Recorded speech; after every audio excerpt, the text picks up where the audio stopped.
Os cangaceiros tinham bom gosto e conseguiam arranjar mulheres nada feias. Eles se alimentavam com parcos pedaços de carne seca e um pouco de que até sofriam fome e sede.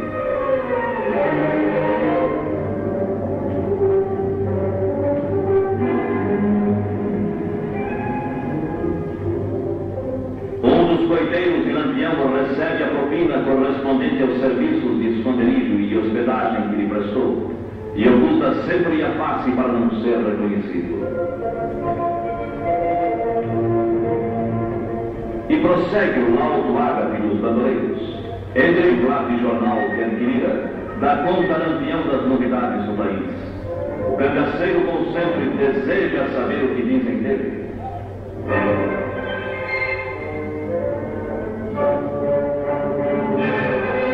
Da correspondência de amigos e coiteiros espalhados pelos sertões, o famoso bandido se orienta para a concepção de seus planos, em que o saque e a fuga se entrelaçam, disciplinadamente cumpridas. A vida do grupo estão cumpridas todas as formalidades. O visitante já se pode considerar livre de perigo. Os cangaceiros abatem cabritos para o almoço, que em homenagem ao forasteiro teria as características de um banquete. Nem sempre, porém, eles comiam tão fartamente. Tentando uma impressionante reportagem histórica, obtida por um cinegrafista amador, que ousou aproximar-se e estabelecer contato com o Bando de Lampião, o mais famoso dos cangaceiros. As cenas reais e inéditas que se seguem têm um valor histórico, documental e social que dispensa maiores comentários. Um sinal do repórter se encarregava de acionar.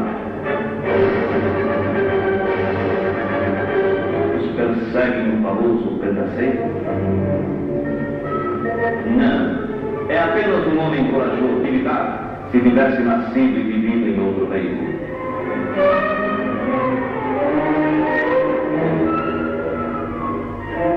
É molado Maria de Apreciáveis. Um simples mascate que, de posse de uma câmera fotográfica, disposto a realizar uma das mais, muitas vezes, ou sofrendo os efeitos da seca, ou em apressada fuga à ruína ambulante, os cangaceiros injustiçado. Felizmente, a redenção do Nordeste e do Nordestino, graças à enérgica ação das autoridades modernas, vem se processando firmemente. Assim, já se extinguiu o terrível determinado meio que vivia. E os próprios cangaceiros, até aqueles que não souberam suportar resignadamente o sofrimento e se consagraram à vida de valor, não eram assim tão monstruosas as necessidades de sua subsistência como a de mitigar a seca. Fustigado pela seca, pela esterilidade dos suas virtudes, tão grandes quanto os defeitos, Lampião possuía as do magnetismo dos líderes e do senso administrativo dos chefes. Todas as tarefas, corriqueiras ou importantes, são bem distribuídas, era em tudo análoga a de um pequeno exército de guerrilheiros, que Lampião chefiava demonstrando tal capacidade. O cangaço, com seus aspectos deploráveis, a grande maioria do povo nordestino em todos os arcos e inevitáveis fenômenos sociais. Os bandoleiros, além de muito desconfiados, Virgínio, depois de sondar o ambiente, verificam as intenções amistosas do forasteiro e, gentilmente, permitem-nos saciar a angustiante sede acumulada em longa e penosa viagem agreste.